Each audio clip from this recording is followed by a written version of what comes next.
Bienvenidos, bienvenidas. Estamos con la licenciada Nora Schulman. Ella es activista y defensora de derechos de niñas, niños, niñes, adolescentes. Es profesora, docente universitaria por más de 2 décadas y es digamos, una persona que ha tenido una presencia fuerte en la agenda de la consagración de los derechos de niñas, niños en Argentina.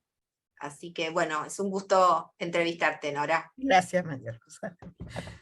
¿Qué nos podrías contar de qué hizo esa fuerza, esa necesidad de ser una defensora, una activista por los derechos de niñas, niñas? ¿De dónde nace? La verdad no te podría decir de dónde nace exactamente.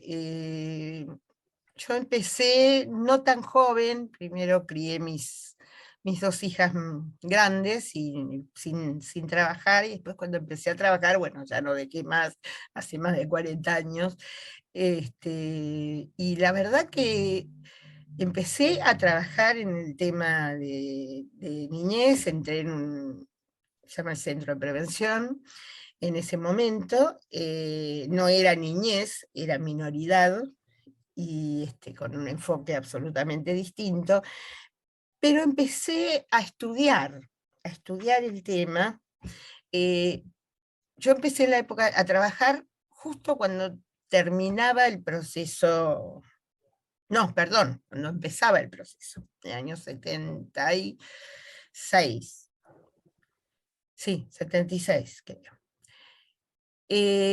No se podía trabajar ni en comunidad, ni en lo que normalmente, entre comillas, trabajaba antes una trabajadora social. Es decir, salir a la comunidad, hablar con la gente, no, no era factible. Entonces tuvimos la posibilidad dentro de la institución, que era una institución horrible en ese momento, horrible, horrible, sí, físicamente el lugar era feo, desagradable, sucio, los legajos de los chicos en el suelo como si fueran objetos, realmente, ¿no? Pero nos dio la posibilidad de estudiar en ese momento. Nos dieron muchísimos cursos de capacitación, y yo estudié mucho por mi cuenta, leí mucho, y después viene el quiebre de la convención. Es decir, pasamos de un régimen de patronato, de tutela, de justicia para los pobres, a un nuevo paradigma distinto. Y yo me había educado en el anterior, así que fue un esfuerzo muy grande cambiar la cabeza y la cultura de cada uno para empezar a pensar en los chicos y las chicas como sujetos de derecho, realmente como sujetos de atención, de una mirada diferente, de aprender a escuchar a los niños y a las niñas, de saber de entender lo que dicen y cómo lo dicen. Y eso yo creo que, eso a mí me fue como permearme toda la vida, ¿no? Yo además adoro los chicos, los propios, y tengo muy buen feeling con los chicos. Entonces, esto la verdad que me llevó a interiorizarme, a trabajar, a conocer a mi marido, a tener otra hija, siempre trabajando en el mismo tema, a interesarme por la docencia universitaria. Después trabajé muchos temas de violencia, como que me fui especializando en algunas cosas, pero siempre en el ámbito de los derechos del niño y entendiendo esta nueva lógica, ¿no? Esta nueva lógica que nos da hasta como más humanidad. Yo creo que a uno le da, escuchar a los chicos nos da más humanidad. Los podemos mirar como personas, porque son personas, como personas a los que uno les debe necesariamente determinadas cosas que no tuvieron durante muchos años, pero fundamentalmente la escucha, poder escucharlos, poder oír lo que dicen, cómo lo dicen, y a ver de qué manera uno puede ayudar a solucionar. Yo siempre digo que uno no puede solucionar todos los problemas en la vida, pero bueno, si podés ayudar a arreglar la vida, digamos, de 2, 3, 4, 5 chicos, ya es una satisfacción. Y a mí me da mucha satisfacción lo que hago. Tengo muchos años de trabajo y me da enorme satisfacción y no me canso no me canso de escuchar a los chicos.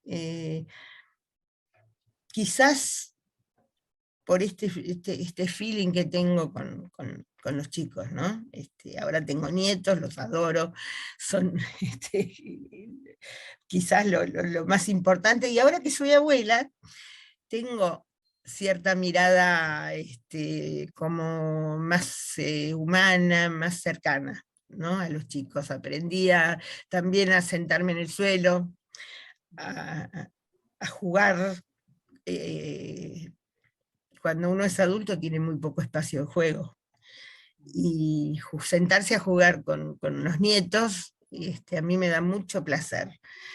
Mucho placer porque a través del juego yo siempre intenté, ahora están los chicos tan pegados a los teléfonos y a las máquinas y en general.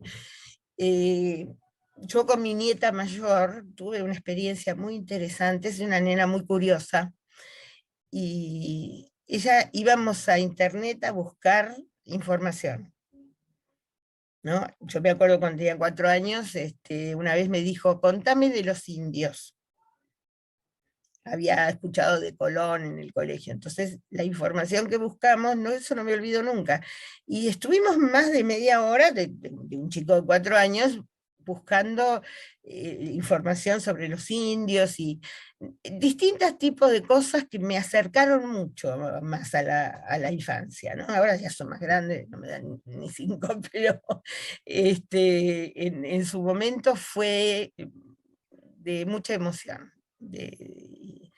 Así que esto es lo que me llevó, digamos, lo que me llevó en un principio, quizás de manera más profesional, y ahora que soy más grande y que soy abuela, de manera más humana y más cercana a la escucha de los chicos.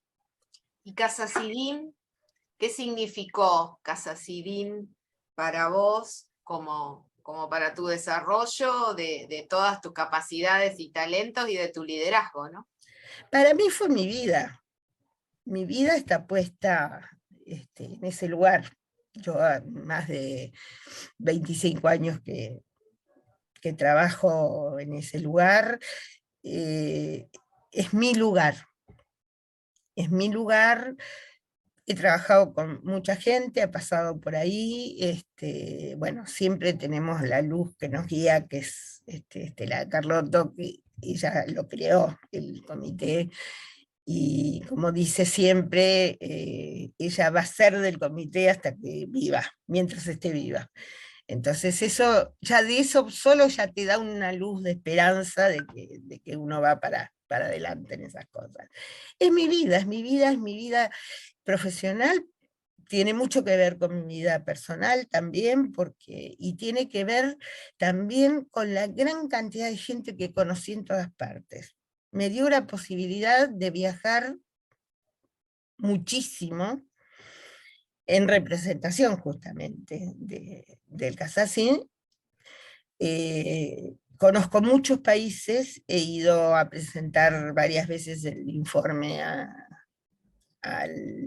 Naciones Unidas en Ginebra. Es la cuarta vez que fuimos, la última vez en el año 2016. Fue la última vez que fuimos, ahora viene nuevamente la presentación del informe, y he conocido gente de todas partes del mundo. He trabajado en proyectos internacionales y todo eso me lo dio el CASACIN, me lo dio generosamente, digo, ¿no? Y en términos de incidencia digamos, la política pública como fue lograr la Ley Nacional de Protección Integral para los Derechos de Niñas, Niños y Adolescentes, ¿no? En ese sentido, también el Casacivil ha tenido digamos, una fuerte incidencia en la agenda de la política pública en Argentina, ¿no es cierto? Sí, totalmente. Yo creo que llevamos mucho la bandera bien alta de los derechos de los niños. Hicimos mucho lobby legislativo con la Cámara de Diputados, con la Cámara de Senadores. Es cierto que en ese momento nos acompañó mucho UNICEF, tenía un gran director, una persona de Bolivia, Jorge Rivera, que la verdad que fue un acompañante impresionante para ayudarnos a sacar la ley. Salimos a la calle con los chicos, yo no soy de salir con los chicos a la calle, no me parece que no hay que exponerlos, pero en este caso estaban ellos luchando por sus derechos, entonces salimos a la calle con los chicos, y bueno, se logró la mejor ley posible. Yo siempre digo que ninguna ley es perfecta, es lo mejor que salió y lo posible. Nosotros íbamos por más, íbamos por la asignación universal por hijo en esa misma ley, íbamos por lo penal juvenil en esa misma ley, bueno, no se pudo, pero es una ley comprensiva, diría yo, y en el sentido de no solo de comprenderla, sino de abarcar una enorme cantidad de chicos. Esto que se decía de que es la convención decía que son todos los derechos para todos los chicos, me parece que esto es lo que nos abrió un poco la cabeza, ¿no? Que todos los chicos tienen derechos. No hay un derecho para pobres y un derecho para ricos. Y si existe es porque está mal aplicada la norma y hay que cambiar la política pública. No hay vuelta. Por eso yo digo que en 10 años nos fuimos para atrás. Hubo un retroceso grande enseguida, después que salió la ley, se crearon los sistemas de protección, los servicios locales, las autoridades de la Secretaría de Niñez, es decir, se creó un montón de organismos. Y nosotros tuvimos mucha incidencia en la ley también de la provincia de Buenos Aires. Yo particularmente con un equipo escribí la ley de Santiago del Estero, colaboré mucho en la ley de La Pampa, y después hicimos toda la capacitación, es decir, tuvimos mucha incidencia. Hubo momentos de mayor incidencia, otros de menor. En este momento nuestra incidencia está puesta en imponer, digo, sí, el tema de las niñas y temas más nuevos, ¿no? Más que son más del interés de la gente, el tema de explotación sexual comercial, el tema de la trata de personas, especialmente niñas y niños, del abuso sexual que ha aumentado considerablemente. Digo, hay como temas en los que uno va haciendo incidencia, y también yo creo que sirvió mucho la presencia en los medios. Somos como Casacin un referente para los medios. Y eso yo creo que es muy importante, porque nos llaman cuando hay alguna situación particular, siempre decimos lo que tenemos que decir. Es decir, yo al menos cuando salgo yo no me adapto a lo que me dicen que hay que decir, si es que alguna vez se atrevieron, digamos, ¿no? Yo siempre digo, cuando me llamaban, por ejemplo, por la ley del aborto, yo decía, yo estoy de acuerdo con el aborto. Entonces te lo aviso de antemano, porque si no, no voy. En ese sentido, con esta libertad, pero con esta cuestión de, ¿cómo te puedo decir? De seriedad, ¿no? De tomar el tema con la seriedad que se merece, no Lo que banalizarlo. Yo al escucharte pensaba en el tema del compromiso, ¿no? Sí, El compromiso con los derechos de niñas, niños, y en ese sentido, la incidencia y la importancia al desarrollo de una política con enfoque de género en la infancia, ¿no? La simultaneidad de estos dos enfoques, de la CIN, de la Convención de los Derechos sí. del Niño, y de la CEDAW, y esta nueva mirada sobre las niñas.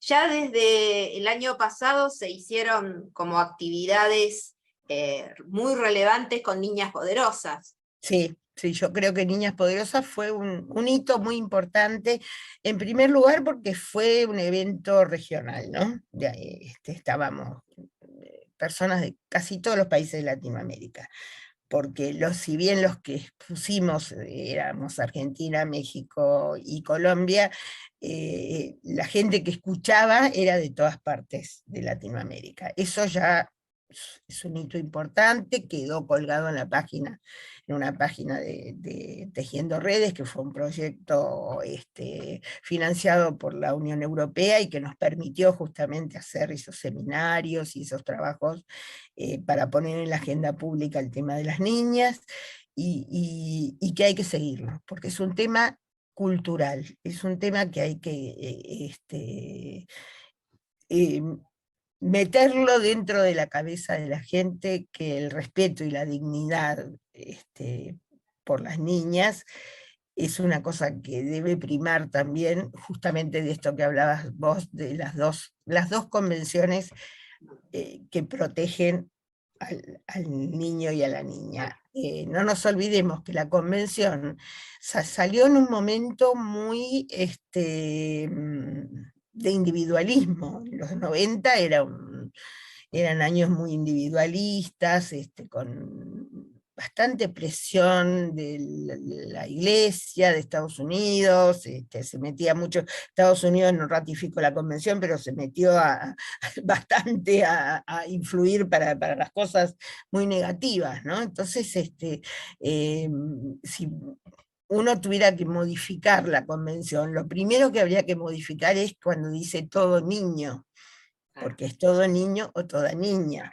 La niña quedó invisibilizada en Claro. en la convención. Entonces hay un tema de género importante ahí. Después, cuando salió CEDAW y Belén de Pará y qué sé yo, se empezó a igualar y a usar el término, y de hecho nuestra ley habla de niños, niñas y adolescentes, pero la convención tiene un enfoque absolutamente individualista y no tiene ninguna perspectiva de género. Entonces, si en algún momento, y ya que es cierto, tiene 35 años ya casi, ya se podría pensar en hacer algunos ajustes, digamos, a la convención con respecto a eso, ¿no? Me parece que habría que pensarlo. Ahora, yo creo que es muy importante la presencia de una jurista argentina que va a entrar ahora al Comité de Derechos del Niño. Ella tiene un enfoque de género muy interesante, lo hemos conversado inclusive muchas veces para hacer o una observación general o una nueva recomendación a la convención para incluir este tema. Entonces, me parece que hay que ir por ese lado, son los temas más nuevos y que hay que imponerlos socialmente y hacer incidencia por esto. En Porque, ese, en ese sí, sentido, Nora, en 1993 recién se declaran los derechos de las mujeres y de las niñas como derechos humanos. sí, Posterior, como vos señalabas, a la aprobación de la Convención Internacional de los Derechos de Niñas y Niños. Esta relación entre el enfoque y los derechos de niñas, niños, niñes y los derechos de las mujeres o los derechos y diversidades, lo que sería el movimiento feminista en su diversidad. ¿Cómo ves esas relaciones y esa articulación? ¿Ha sido todo un proceso, un no la camino? veo, no la veo, todavía no existe. Cuando vos tenés algún problema con una niña o un adolescente, si recurrís a un organismo de infancia, te dice, no, es un tema de mujeres. Si recurrís a un organismo de mujeres, te dicen, no, es un tema, es una nena, es un tema de infancia. Entonces, todavía no hay esa articulación. Uno la puede tener pensada en la cabeza, en los técnicos, en los que trabajamos con esto, pero no hay una articulación de decir, vamos a trabajar juntos, el Ministerio de la Mujer, con esto para hacer como un paraguas protector de las niñas y de las adolescentes, y por eso hay tanto embarazo en niñas, y por eso hay tanto embarazo adolescente, y enfermedades de transmisión sexual, los abortos en las jóvenes.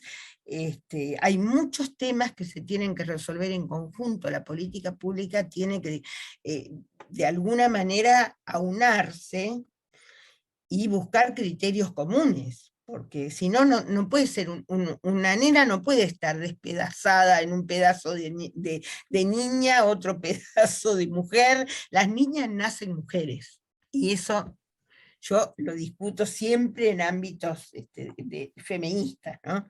Las nenas nacen mujeres, entonces tienen todos los derechos de los niños por ser niñas, pero también de las mujeres porque son mujeres. Entonces, esto es un tema que me parece que hay que no solo estudiarlo, sino ponerlo sobre el tapete y discutirlo mucho. Discutirlo mucho. Me parece que hay que hacer como una revolución pacífica con respecto a esto, ¿no? Con temas de información, con temas de escuchar lo que dicen, porque cuando uno, la manera mejor de aprender de estos temas es escucharlos, saber qué es lo que dicen y qué es lo que quieren ellos. Entonces, esto es importante, porque lo que te dicen las pibas a veces te deja descolocado, porque tienen razón, porque saben lo que quieren, porque están ubicadas, y bueno, a lo mejor les faltará un poco de conocimiento, pero a veces tienen experiencia de vida y que les ha costado mucho conseguirla, ¿no? Entonces, yo creo que escucharlas es la manera de modificar las políticas públicas. Leyes tenemos, nos sobran. La verdad que leyes nos sobran, pero no se aplican. Si no se aplican, no, la hay muerta. Por eso yo digo que si la política pública no responde a la ley, o la ley no sirve o no sirve la política pública, o no sirve ninguna de las dos cosas, porque para eso están las leyes, para aplicarlas de alguna manera. Y yo lo que estoy viendo es un retroceso en los sistemas de protección, un avance fuertísimo de la justicia otra vez, de una justicia patriarcal, misógina,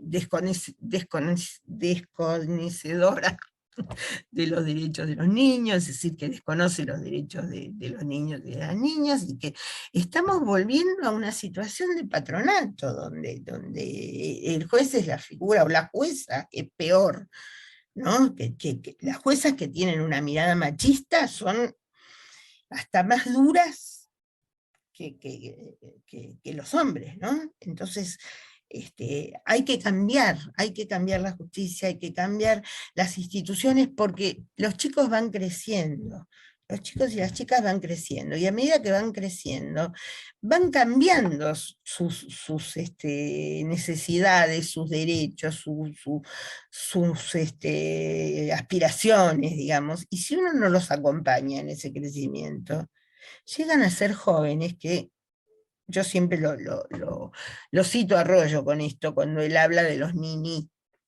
¿no? Que no estudian ni trabajan. ¿Y cuál es su proyecto de vida?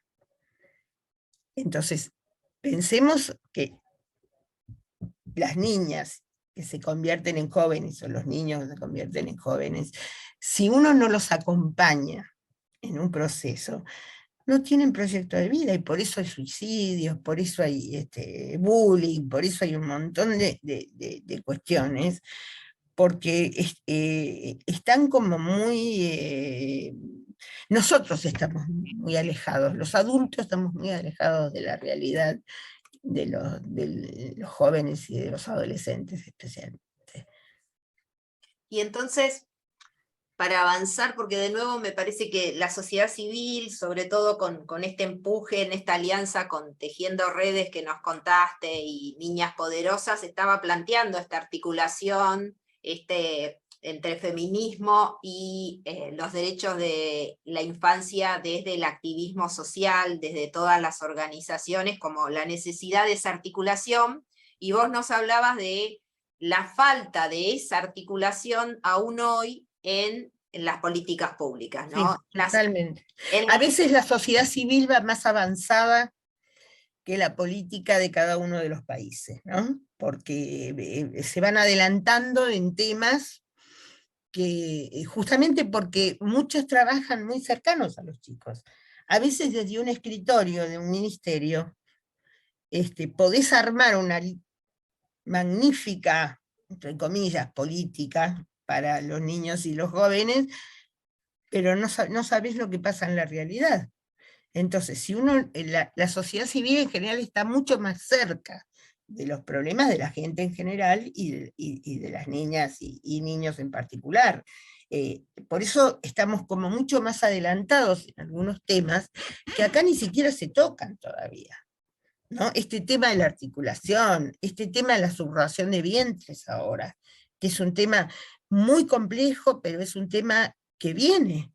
Y viene ¿por qué? Porque estando en guerra Ucrania, que era la gran fábrica de niños y de venta de vientres, no es alquiler, es venta y es robo de un niño, acá todavía no se discute y no sé si se va a discutir en algún momento, pero esto trae una serie de cuestiones que son delitos y que hay que empezar a pensar.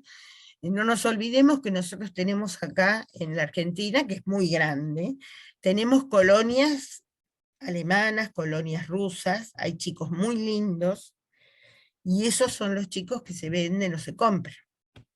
Claro. Entonces, hay cuestiones que son que sabe más la sociedad civil porque está más cerca, porque los conoce, los toca, los problemas los toca de cerca, y algunos sí, y otros estamos un poco quizás más alejados, más cerca de ayudar en la elaboración de políticas públicas o de hacer incidencia, pero muchas de las organizaciones del CASACIN trabajan directamente con niños y niñas, entonces conocemos los problemas, conocemos lo que está pasando y esta preocupación grande que tenemos, por ejemplo, con el tema no solo migratorio, sino con el tema de las comunidades indígenas, los wichis, donde hay problemas de tipo de explotación sexual importantes, donde hay mucho falta de alimentos, donde Salta se están muriendo una cantidad de niños, especialmente niñas, donde hay acceso temprano a la sexualidad y embarazos de niñas de 9 o 10 años. Digo, hay muchos problemas que sufren las niñas, y bueno, yo siempre digo, los varones nos embarazan por ahora. Así que hay que prestar atención a eso, porque después hay nuevos niños que ingresan a un mundo que no les da posibilidades. Entonces, ahí tenemos 2 o 3 generaciones ya como generaciones perdidas, ¿no? Donde no hay escolaridad, no hay alimentos, los chicos no pueden concurrir a la escuela porque es muy lejos, es decir, no se acerca la escuela a las comunidades, sino que los chicos tienen que ir a veces a caballo, y en eso no avanzamos nada. Yo siempre digo que cuesta poner, por ejemplo, un micro, aunque sea viejito, para llevar los chicos para que no vayan a caballo 4 horas para ir a la escuela. Que el Ministerio de Educación del lugar diga, bueno, yo pongo un micro de lunes a viernes para llevar y traer los chicos a sus hogares, porque este asunto de los micros es un tema de ricos, son los chicos que van a escuelas privadas, que van en todas las comodidades, y que si no fueran en el micro los llevarían los padres en los autos, pero los chicos que realmente tienen dificultades para ir a la escuela por el clima, por un montón de cuestiones, no pasa nada. Siguen la misma situación que hace 10 o 20 años atrás. Entonces, nos falta todavía, nos falta conciencia pública, nos falta cultura de los derechos, y tenemos que seguir porque es nuestra meta. Yo digo, los que trabajamos en esto somos militantes realmente. Nuestras metas es llegar a la mayor cantidad de chicos posibles y mejorarles, aunque sea un poquitito, su calidad de vida. En ese sentido, Nora, vos nos decías, bueno, estabas describiendo una serie de desafíos vinculados a la discriminación, las diferentes violencias, el racismo, digamos, todos temas vinculados a los derechos humanos de niñas, niños, niñes, adolescentes. ¿Cuáles te parecen, como para cerrar esta entrevista, los 3 desafíos o los desafíos que vos consideres más relevantes o las problemáticas más relevantes a abordar en esta situación donde todavía seguimos transitando la pandemia del COVID-19, con la complejidad que eso implica, pero también con contextos que venían de antes de la pandemia y que se profundizaron y que crean, digamos, inclusive nuevas problemáticas? Quería saber si pudiéramos escucharte con relación a ¿qué te parece como lo más relevante a abordar? La educación, otros temas vinculados a la salud, alimentación, o temas, bueno, vos me dirás qué es lo que te parece más. Creo que es un combo de todo, ¿no? En primer lugar, pensar que Dios no vive en Buenos Aires, ¿no? Solamente, que el país es muy grande, que el país tiene muchas necesidades, tanto de educación como de salud, como de capacitación, de derechos. Hay chicos que no saben lo que son sus derechos humanos, no pueden ejercerlos porque no los conocen. Entonces, no saben. Me parece que este tema de la educación, un tema pendiente importantísimo es la educación sexual integral, que me parece que está pendiente todavía, porque en algunos lados se da, en otros no. Yo lo considero que es educación para la vida, ¿no? La educación sexual integral, y que se pueden desde muy chiquititos empezar a educar en el cuidado de su cuerpo, en decir que no, el no es no, hay que imponerlo desde que uno es muy chiquitito, y enseñarles a los chicos que el no es no, que cuando no quieren algo, o hay algo que les molesta, tienen que decirlo. El otro tema pendiente es el que tanto hablamos, el tema de las niñas y todos las problemáticas que se producen alrededor de la niña, la aplicación del aborto, que es ley y sin embargo no se aplica en muchos lugares de la Argentina. El otro tema pendiente es el tema penal juvenil, que me parece que es un tema que hay que abordarlo con seriedad y no con estas cosas espasmódicas de que cada vez que hay un menor de edad que comete un delito se arma un lío bárbaro en televisión, en esto, en el otro, y nadie ve ni la realidad de las estadísticas, porque la Argentina casi no tiene estadísticas, tiene muy pocas. Pero si uno mira realmente las estadísticas, es tan pequeño el grupo de chicos que cometen delitos penales graves, digamos, homicidio, secuestro extorsivo, etcétera, etcétera. La mayoría de los chicos que están presos en institutos de menores, que son cárceles, han cometido delitos contra la propiedad, que son delitos leves por los cuales un adulto no iría preso. Y los chicos van presos y a veces años enteros. Entonces me parece que en vez de discutir si a los 14, si a los 15, si a los 16, discutamos políticas públicas en serio. ¿Qué se va a hacer con esos chicos? ¿no? ¿Cómo uno va a trabajar con esos chicos para reinsertarlos socialmente? Uno no puede pensar que un chico de 12 años no tenga una reinserción social, porque sería ridículo, ¿no? Y uno lo mete en una cárcel y está 5, 6, 7 años en una cárcel, va camino a la delincuencia adulta, eso es así. Entonces hay que pensar seriamente, y además no olvidarnos que esos chicos que están presos también tienen derecho a la educación, a la salud, a un montón de cuestiones que no se les están considerando ahora. Entonces, dejémonos de discutir pavadas, el momento social y el momento político que estamos pasando, no se puede quedar en discutir si hay que bajar la edad o subir la edad. Hay que pensar en otras cosas más, más duraderas y más positivas, porque ya hay un clamor popular donde cuando pasa cualquier cosa, no, porque hay que meterlo preso, están llenas las cárceles de chicos presos de 16 a 18 años, y los de abajo de 15 están en institutos de menores que también son cárceles. Entonces este es un tema pendiente que hay que abordar. Y bueno, y habría muchísimos más, pero Claro, la me brecha parece digital se me ocurría a partir de que te escuchaba.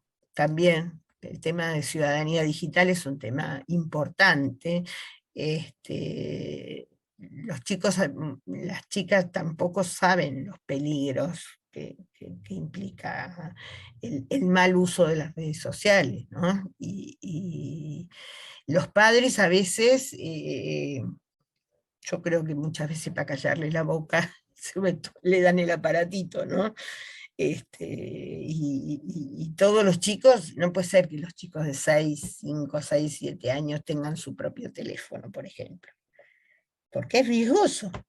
Pero bueno, esto es también un poco educación para padres, ¿no? De decir, bueno, hay que dedicarles un poco de tiempo, hay que jugar con los chicos, hay que leerles, enseñarles a leer.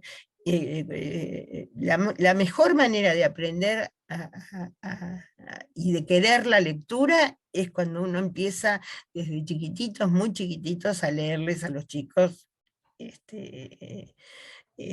libros, ¿no? Entonces ahí empieza el amor por los libros. Si no, si los padres no leen, los padres no les enseñan determinadas cuestiones, y no se leen cuentos de fantasía que los chicos tienen que desarrollar también sus fantasías. Entonces, claro, se abocan a una estupidez de una pantalla de teléfono, y hablan, viste que los chicos hablan en neutro ahora.